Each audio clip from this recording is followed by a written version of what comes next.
Transform text in Photoshop. Here's an image I've opened in Photoshop to use as a background for my effect. The first thing we need to do is add some text. And if we look in the Layers panel, we see that I've also added some text above the image.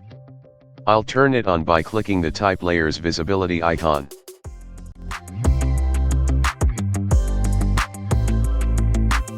I'm using a font called Orbitron Bold that I downloaded from dafontfree.net.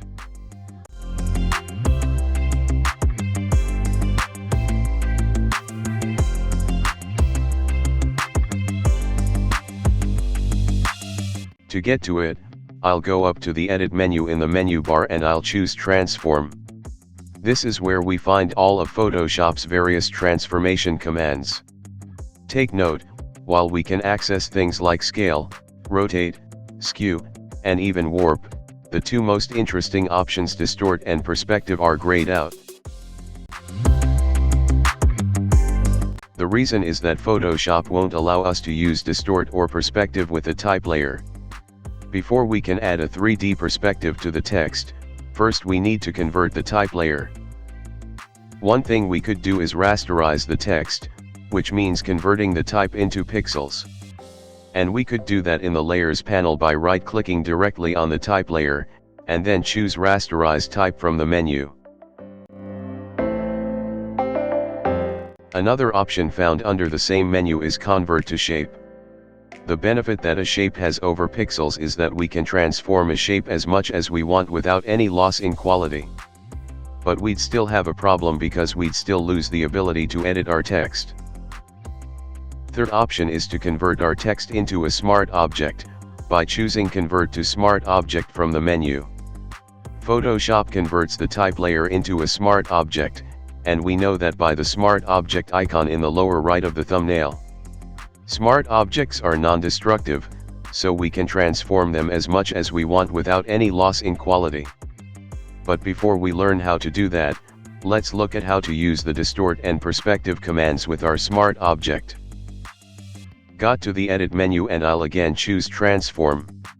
And this time, all of the transform options, including Distort and Perspective, are available.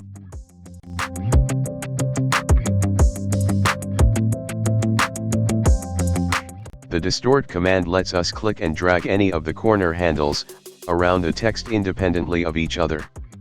We can drag them in any direction to distort the text into different shapes.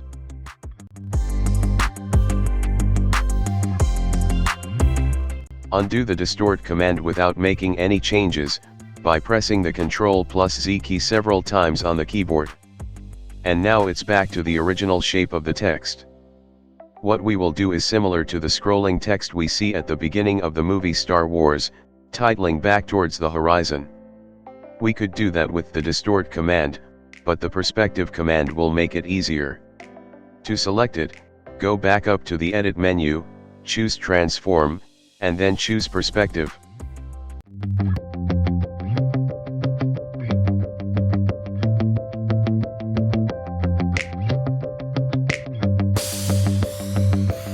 The difference between Distort and Perspective is that, in Distort mode, we can drag the corner handles in any direction, and we can drag them separately from each other. In Perspective mode, we still drag the corner handles, but we can only drag them up and down, or left and right, and the handle in the opposite corner will move along with it in the opposite direction. Notice that if I drag the handle in the top left corner upward, the handle in the bottom left corner moves down.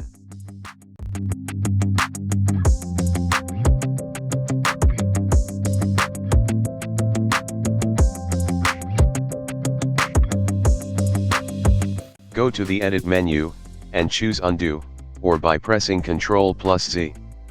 This will undo the last step but will still keep in Perspective mode.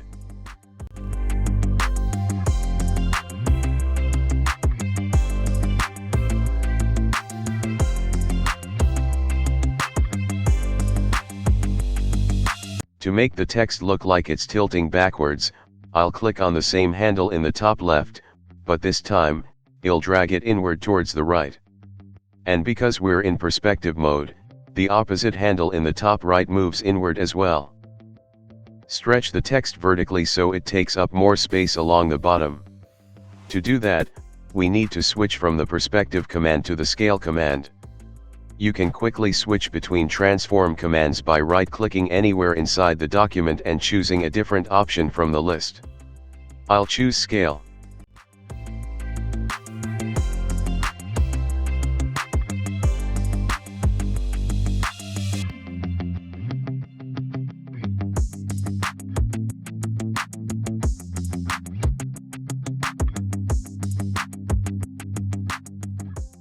To close out the transform command, press enter. Change the blend mode of the smart object from normal to overlay.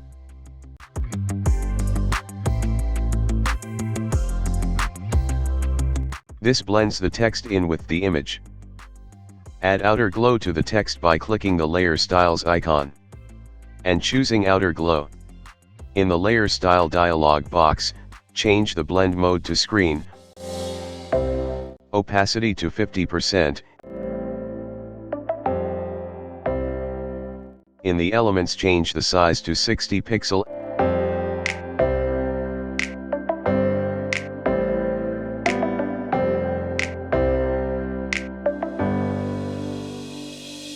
Click the color swatch to change the color of the glow. Then I move my mouse cursor into the image and click on a blue color to select it.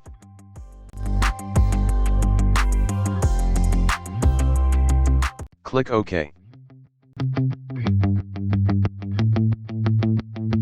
To save the document, go to the File menu and click Save.